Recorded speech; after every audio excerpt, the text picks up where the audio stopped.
Today we're going to finish this paper. So I've had a few questions about how to do the support paragraph and not use the pronoun you.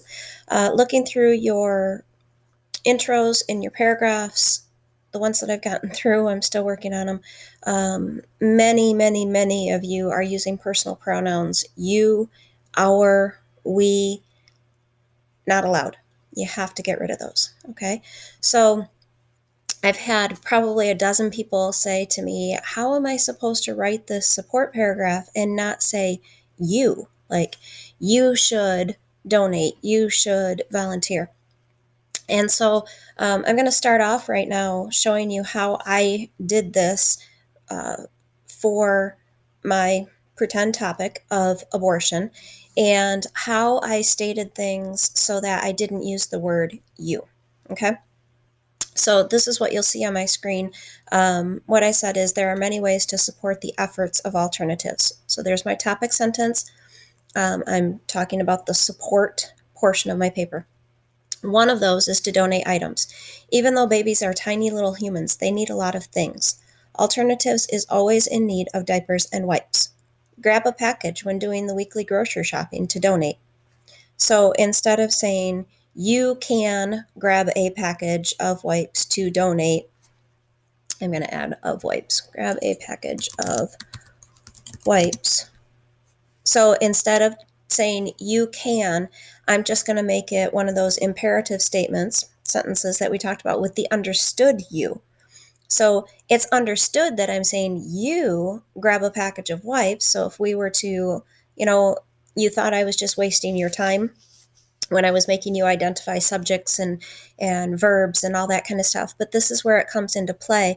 We're writing this sentence and we're going to use that understood you. So the understood you grab a package of wipes when doing the instead of your weekly grocery shopping to donate. Keep going, you'll see the same things. Baby and toddler clothes of all sizes are another item that could be donated. They do not have to be new articles of clothing. When sorting through clothes children have grown out of, so again, I'm not saying when sorting through clothes your children, okay, take it a step back to get rid of that personal pronoun. When sorting through clothes children have grown out of, consider donating them to alternatives. Baby furniture is often quite expensive, making it something that people just cannot afford. Pick up a high chair or a pack and play or a stroller at a garage sale, clean it up if needed, and donate it to alternatives. Again, the understood you. I didn't say you could pick up stuff at a garage sale. I just used that understood you and just start it as pick up. Just do it, is what you're telling your people.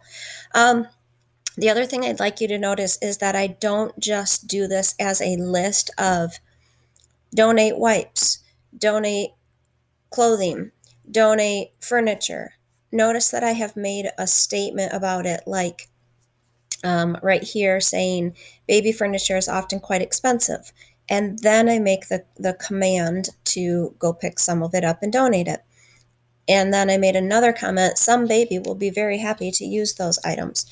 Alternatives also takes monetary donations. It does not have to be a lot. Even $20 will help them be able to help someone else. Another way to support alternatives is to volunteer to work there. They need people to work in the back room, sorting donations, folding clothes, stocking shelves, and helping women find what they need when they come to the store. Again, not saying you can fold clothes, but just saying what the jobs are. The third and most important thing that a person can do to help is to pray. Pray for alternatives as they work to serve the community. Pray for the women who find themselves with an unplanned pregnancy. Pray for them to have the wisdom and understanding that they are carrying a gift from God. Even if they cannot raise that child, there is someone out there that is waiting for this gift. Pray that the women would be willing to go through the amazing process of pregnancy to be able to give the gift of life to another human being that will be a blessing to someone else through adoption. Have you, throughout your paper, here's something to consider, have you woven in your Christian perspective? Does your paper reflect your belief in God? Do you have any references, any allusions, which are references to the Bible. You don't have to quote it exactly, but you can say something like I am going to say, like I said, I'm going to say in my conclusion paragraph, but right here, by talking about praying, by talking about a gift from God, I definitely have in my paper, somebody else reading this would know that I am a Christ follower. They would know without a doubt that I believe in God. Does your paper express that? That's one of the things to look for as you are editing. With this whole coronavirus and being quarantined, it's been a little difficult to teach you this paper. And that's one of the parts that usually I do a whole section on how to do this. But I think you know how. You've been taught how to express your beliefs. You've been taught how to weave in your Christian perspective. And so now's your chance to use it, right? You never know, this paper might end up somewhere. Right now, you're just writing it for me for a grade, but maybe it ends up that you want to submit this someday for an editorial for a newspaper. You know, you've got your words down, you've got your opinions down in a way that you've got research to back it up. You might use this someday. Are you advancing the kingdom of God through this paper? Are you showing your Christian beliefs? I'm going to look for it in your paper, so you should be. Okay? So here I have that Christian perspective of children are a gift from God, that you should pray for people, the gift of human life, and I end it with this idea of adoption. So now it's time for my conclusion paragraph. I've written about my support. I started with the issue, then my nonprofit organization. Now I've done the support. So the last thing to do is to have a conclusion paragraph. The first sentence of your conclusion paragraph should be your thesis restated. Let me say it again. First sentence of the conclusion paragraph is your thesis restated, which means in different words. Same idea, different words. Okay? So at this point, I'm going to take my paper and I'm going to move it over. I have a second copy of it pulled up. If you don't know how to do this, the split screen, you just would click on the tab and drag it to split it into another screen. But I want to go over here to my paper because I want to look at my thesis at the same time that I'm trying to write my thesis restated. Okay? I've made a lot of comments on thesis statements. I want you to have it underlined. And I'm also going to have you underline it when you restate it. I want you, with that underline, you're showing me, yep, here's my thesis. This is my thesis restated. This is where I put it. It shows me that you know that this is it. Remember, your thesis is supposed to be one sentence. You can do that by doing a semicolon like I have right here. You can do it by having a comma and to join two sentences together. But it needs to be one good sentence with lots of stuff in it. So that's where we were working during our grammar unit on writing good sentences. This is where it's coming from. Okay. So here I am ready to do my conclusion. So I'm going to hit tab. Remember, this is my paper that I'm typing on right now. This is the copy with my thesis at the top. So my thesis was abortions are horrifying procedures that kill innocent babies. Fortunately, Alternatives of Kalamazoo is an amazing organization that offers help and other choices than abortion to pregnant women. So over here, I need to restate that stuff. So I'm going to start with Kalamazoo is fortunate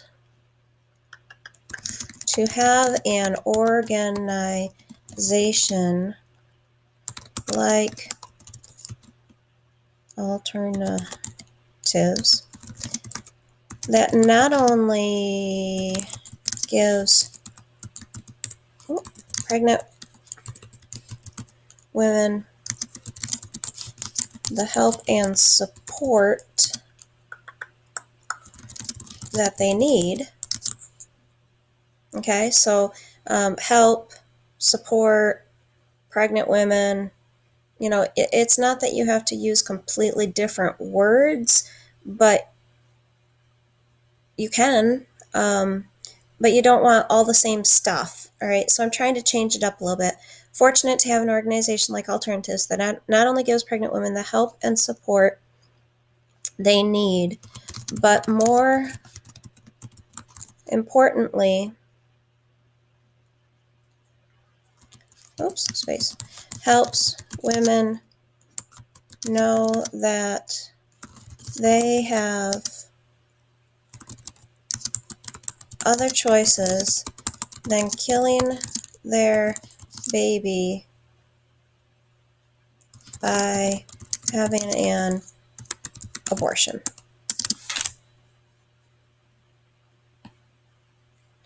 And I'm going to underline it because that's what my teacher asked me to do. And that is the first sentence of my conclusion paragraph is my thesis restated. So it's basically the same thing. It's just mixed around, few different words, but the same basic idea. Now remember, a conclusion paragraph goes from specific out to, my hands disappeared, specific in that triangle out to general and fluffy. And it should reflect what you had in your intro paragraph. So I'm going to talk about, here I talked about unplanned pregnancy, unwanted pregnancies, and a problem to get rid of. So now I'm going to do oftentimes pregnancies are not planned. Okay, I'm hitting that idea that was in my intro. And the biological parents are unable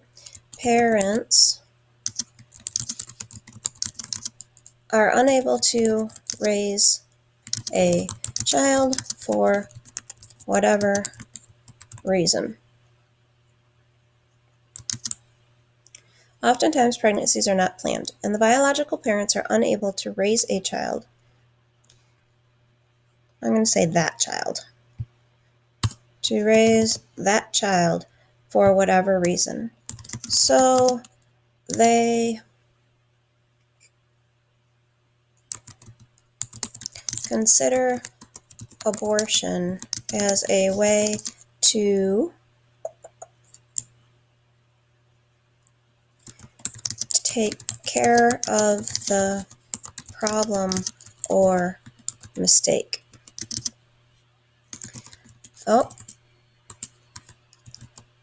However, God does not make mistakes. Okay, so in my intro, I said no matter what the circumstances, they should always be considered a blessing from God. So now I'm using that same idea, just saying things in a different way. God does not make mistakes. For some reason, God placed that baby inside of that woman. Turn my notes here.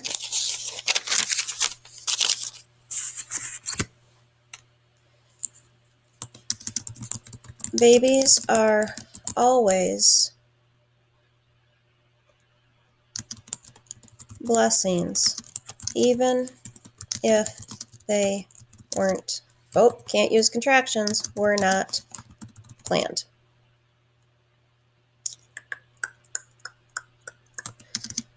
Now, I've basically said everything that I had in my intro paragraph in a little bit different way, but as I end this, I need to remember that my paper was more than just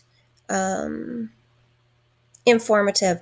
I need to, a paper like this, you want to kind of end it on a positive, a high, a challenge, something like that to leave your reader feeling, like I said, challenged or positive. You don't want to end on so many people kill their babies. Like killing babies, that's an awful way to end your entire paper. So instead, I'm going to try to do a challenge, and I'm also going to weave in my Christian perspective again. Notice I say weave in. I don't want you to just be like, oh, here's one paragraph about God.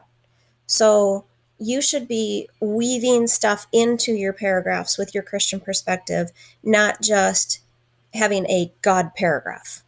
All right. So notice I did it in my section about my NPO, and now I'm going to do it here in my conclusion. And I should have done it all throughout my paper. All right. So alternatives. Nope, that's not how I want to start. So I'm going to start with the community needs to support organizations like alternatives to spread this message, the message that babies are blessings, even if they're not planned, and help women. Okay, I want to point out here that notice I didn't use a comma because I'm saying that they need to help alternatives to do this thing, spread the message, and do this thing, help women. So it's just two verbs. It's not two sentences being joined together with a comma and. It's just a list of two items. So we don't need a comma. Alternatives to spread this message and help women through this difficult time. God commands us. Oh, I can't do that. I can't say us. God commands people to love one another, to take care of one another, and to encourage one another. So get started, Kalamazoo. One baby at a time. Maybe. He commands people to love one another, take care of one another, and to encourage one another. So get started, Kalamazoo. One baby at a time. It's good. I could live with that. Please don't now send me 62 papers of people saying, so get started, Kalamazoo. Go clean the river. You know, that's my sentence. You can't use my sentence, or that's plagiarism. How about that? So find your own ending. Mine's cheesy. Kind of did it on purpose. Like I wrote this whole thing out already on paper. I always do before I type, so I can cross things out, move things around, do what I want to do. But I ended mine kind of cheesy so that I wouldn't take away anything that you might be trying to say. But I just want you to get this idea that you want to end it on a positive note. Okay, so that's the last paragraph of your paper. At that point, you just stop typing. You're done. And now it's time to have it edited by somebody in your household. And then you're going to go back into this document and you're going to fix all of the things that are wrong with it. So when somebody edits your paper, it's up to you to decide whether or not you're going to accept those edits and do what they say. All right. Ultimately, this is your paper and you make that final decision. So if your mom says, oh, there's supposed to be a comma here, and you're like, no, there's not, don't put the comma in. All right. However, if you don't know and mom says it probably is, then put it in there. You've also got that black grammar book that you can look up the usage of commas. You can use up look up the usage of semicolons, periods, all the punctuation things, capitalization rules, all those things are in that black grammar workbook that I gave you. Use it, okay? But ultimately, your paper is your paper, so you make those final decisions on it and you get the grade for those final decisions, okay? So I look forward to getting all of these and reading some wonderful things. What I have read out of your papers are pretty extraordinary. So you're doing a great job. Keep it up, get this thing done, and then you'll enjoy spring break.